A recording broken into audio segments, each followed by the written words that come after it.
দুদিনীয়া সূচীৰে আজি অসমলৈ কেন্দ্ৰীয় গৃহমন্ত্ৰী অমিত শ্বাহ গুৱাহাটীত আজি বিয়লি বিশাল ৰোড শ্ব'ত অংশ ল'ব কেন্দ্ৰীয় গৃহমন্ত্ৰীয়ে মধ্য গুৱাহাটীৰ প্ৰাৰ্থী বিজয় গুপ্তাৰ হৈ প্ৰচাৰ চলাব অমিত শ্বাহে আৰ্য বিদ্যাপীঠ খেলপথাৰৰ পৰা নেপালী মন্দিৰলৈকে ৰোড শ্ব' কৰিব কেন্দ্ৰীয় গৃহমন্ত্ৰীয়ে ৰোড শ্ব'ৰ পাছতে বাজপেয়ী ভৱনত কাৰ্যকৰ্তাৰে মিলিত হ'ব বিশেষ বৈঠকত আৰু এই বৈঠক সম্পন্ন কৰি নিশা গুৱাহাটীতে কটাব কেন্দ্ৰীয় গৃহমন্ত্ৰীগৰাকীয়ে কাইলৈ দিনটোত ঢেকিয়াজুলি আৰু নলবাৰীত দুখনকৈ জনসভা সম্বোধন কৰিব ঢেকিয়াজুলিৰ প্ৰাৰ্থী অশোক সিংহাল আৰু সমান্তৰালকৈ নলবাৰীত জয়ন্ত মল্ল বৰুৱাৰ হৈ প্ৰচাৰ চলাব কেন্দ্ৰীয় গৃহমন্ত্ৰী অমিত শ্বাহে ঢেকিয়াজুলি চাহবাগিচা ফুটবল খেলপথাৰত অনুষ্ঠিত হ'ব সেই জনসভা টিহু সমষ্টিৰ চামোটা উচ্চতৰ মাধ্যমিক খেলপথাৰত জনসভাত অংশ ল'ব কেন্দ্ৰীয় গৃহমন্ত্ৰীয়ে এপিনে 2 এপ্ৰিলত পুনৰ বৰাকলৈ আহিব প্ৰচাৰৰ বাবে কেন্দ্ৰীয় গৃহমন্ত্ৰী অমিত শ্বাহ শ্ৰীভূমিৰ লালমাটিত কৃষ্ণেন্দু পালৰ হৈ প্ৰচাৰ চলাব অমিত শ্বাহে শিলচৰত জিলা ক্ৰীড়া সন্থা খেলপথাৰত জনসভাতো অংশগ্ৰহণ কৰিব কেন্দ্ৰীয় গৃহমন্ত্ৰীগৰাকীয়ে ষ্টাৰ প্ৰচাৰকৰ ইতিমধ্যে প্ৰচাৰ আৰম্ভ হৈ গৈছে শাসকীয় পক্ষৰ এতিয়া আৰু ৰবলৈ সময় নাই মাজত মাত্ৰ আৰু কেইটামান দিন নিৰ্বাচনলৈ গতিকে এই 10টা দিন জোৰদাৰ গতিৰে ৰাষ্ট্ৰ প্ৰেক্ষাপটৰ ব্যাগুম নেতাই নামি পৰিব অসমৰ নিৰ্বাচনী প্ৰেক্ষাপটত প্ৰচাৰ চলাবৰ বাবে আৰু নিৰ্বাচনৰ দিন ঘোষণা হোৱাৰ পাছত এয়া গৃহমন্ত্ৰীৰ প্ৰথমবাৰলৈ নিৰ্বাচনী প্ৰচাৰৰ বাবে অসমলৈ অৰ্থাৎ এবাৰ গুৱাহাটীৰ পৰা আৰম্ভ কৰিব নিৰ্বাচনী প্ৰচাৰ বিজয় গুপ্তাৰ হৈ আৰম্ভ কৰিব নিৰ্বাচনী প্ৰচাৰ আজি বিশাল ৰোড শ্ব'ৰ বাবে সকলো ইতিমধ্যে সাজু হৈছে দুদিনীয়া সূচীৰে কেন্দ্ৰীয় গৃহমন্ত্ৰী আহি উপস্থিত হ'বহি গতিকে এই দুটা দিনত কেইবাখনো নিৰ্বাচনী প্ৰচাৰ সভা আৰু ৰোড শ্ব'ত অংশগ্ৰহণ কৰিব গতিকে আজি সকলো সাজু হৈছে বিজয় গুপ্তাৰ হৈ যেহেতু নিৰ্বাচনী প্ৰচাৰ চলাব আমি জ্যেষ্ঠ সাংবাদিক ৰাজু বৰুৱাৰ সৈতে এই মুহূৰ্তত ফোনযোগে সংযুক্ত হৈছোঁ আৰু অধিক তথ্যৰ বাবে ৰাজু বৰুৱা ষ্টাৰ কেম্পেইনাৰৰ তালিকা প্ৰকাশ কৰাৰ পাছতে নিৰ্বাচনলৈ মাজত মাত্ৰ আৰু এতিয়া 10 দিন গতিকে এই মুহূৰ্তত ৰৈ থকাৰ সময় নাই জোৰদাৰ গতিৰে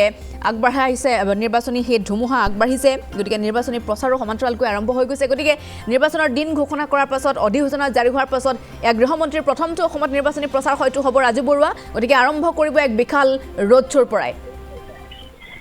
একেবাৰে ঠিক পাপৰি যে ইয়াৰ পূৰ্বে গৃহমন্ত্ৰী অমিত শ্বাহ আহিছে তেওঁ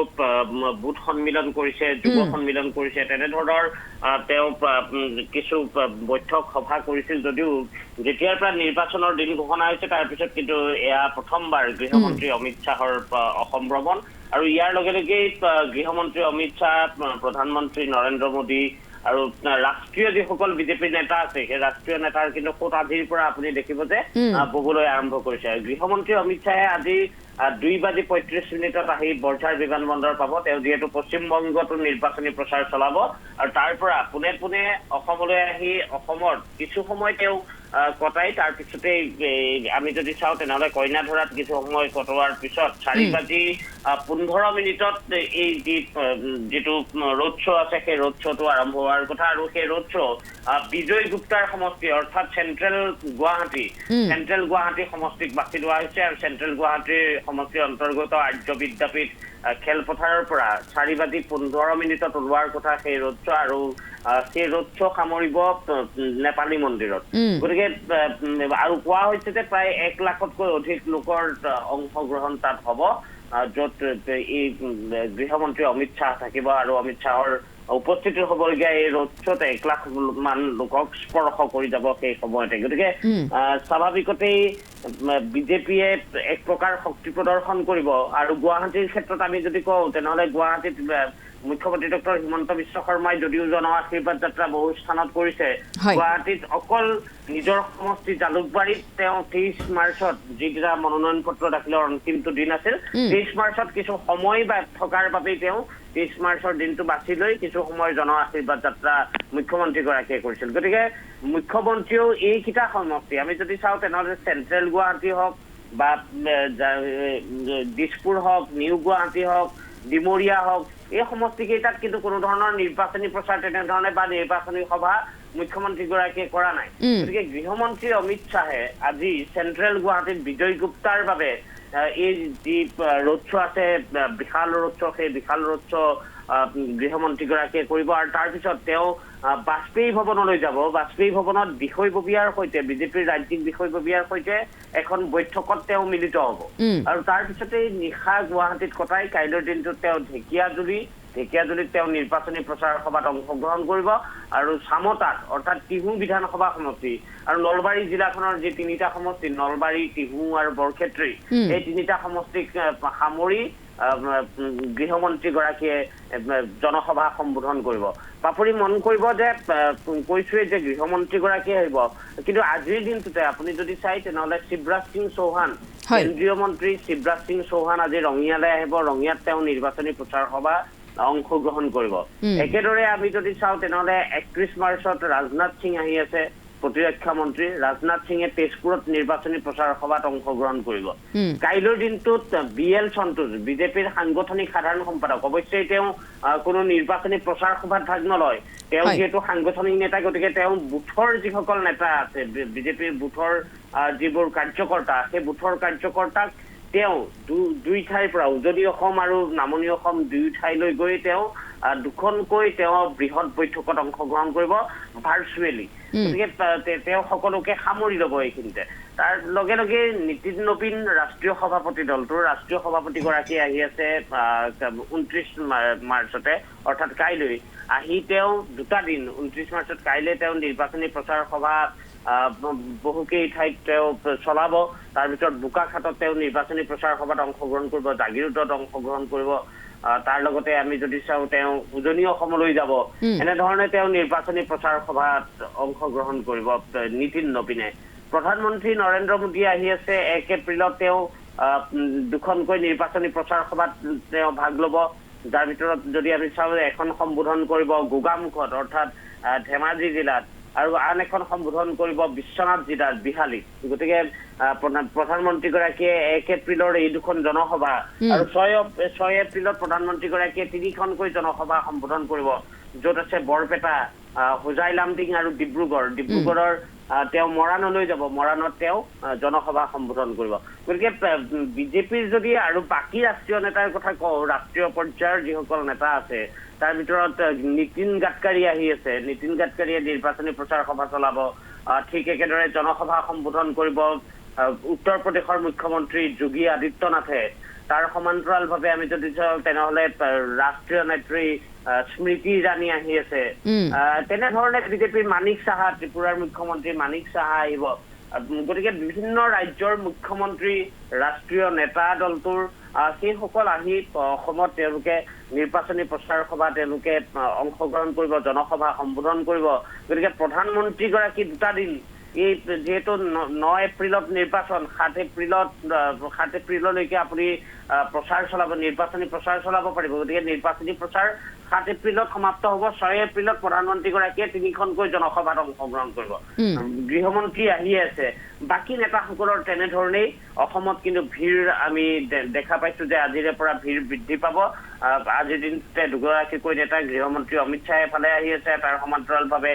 শিৱৰাজ সিং চৌহান ৰঙিয়ালৈ আহি আছে, তেওঁ নিৰ্বাচনী প্ৰচাৰ সভাত অংশগ্ৰহণ কৰিব। গতিকে এনেধৰণেই বিজেপিয়ে কিন্তু বাকী অসমৰ যিসকল নেতা আছে তাৰ ভিতৰত মুখ্যমন্ত্ৰীগৰাকীয়েতো নিৰ্বাচনী প্ৰচাৰ সভাত অংশ লৈয়ে আছে। তেওঁ জন আশীৰ্বাদ যাত্ৰা কৰিছিলে প্ৰথমতে, এতিয়া বিজয় সংকল্প যাত্ৰা কৰিছে। বিজয় সংকল্প যাত্ৰাৰ লগত বিজয় সংকল্প সভা কৰিছে বিভিন্ন স্থানত। গতিকে এটা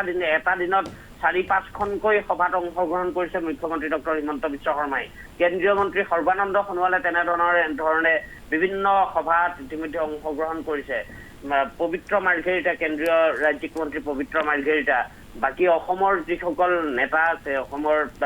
বিদ্যুৎ হাজৰিকা, জয়ন্ত মল্ল বৰুৱা, প্ৰধান বৰুৱা,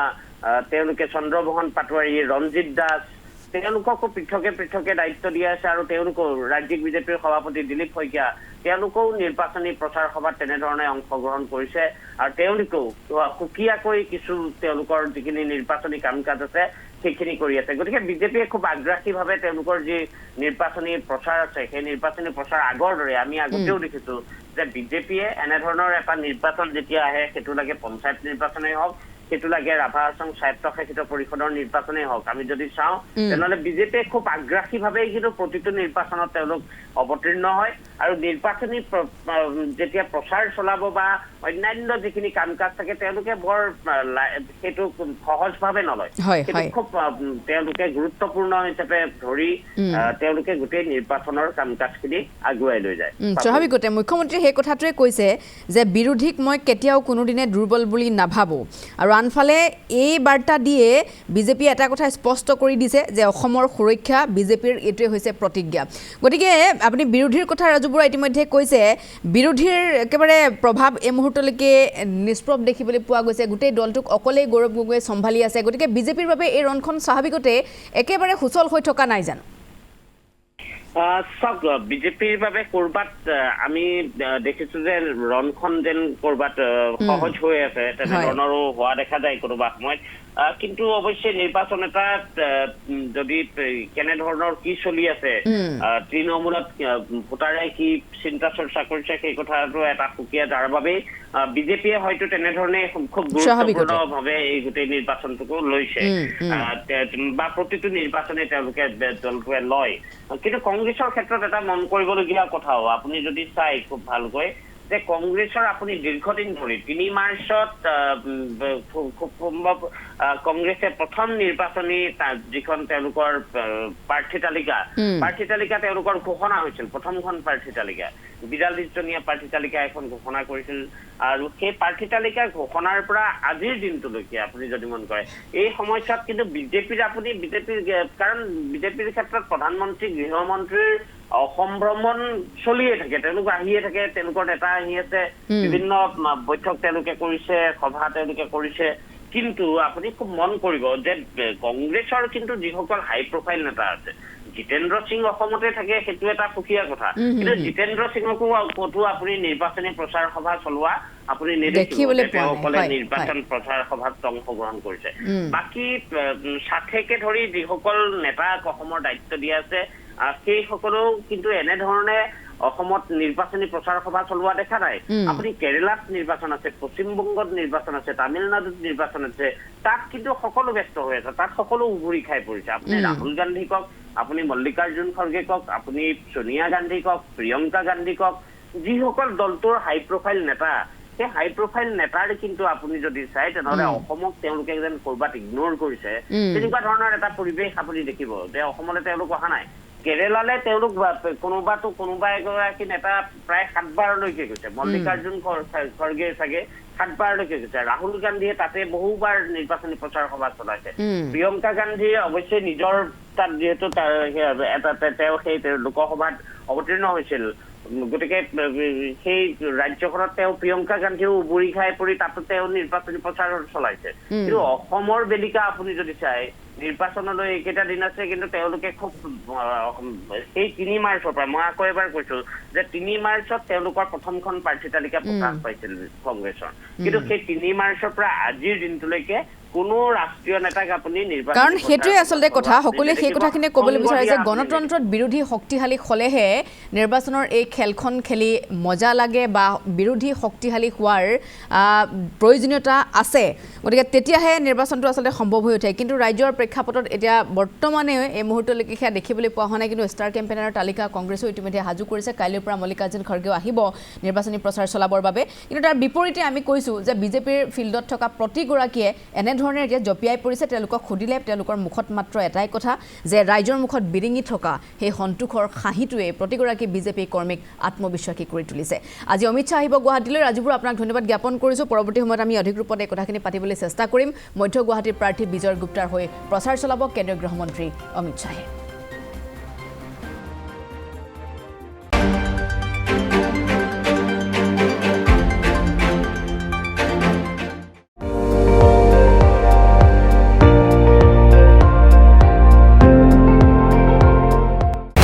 আপুনি চাই আছে ND24 সৰ্বশ্ৰেষ্ঠ নহয় সৰ্বোত্তমৰ দৌৰত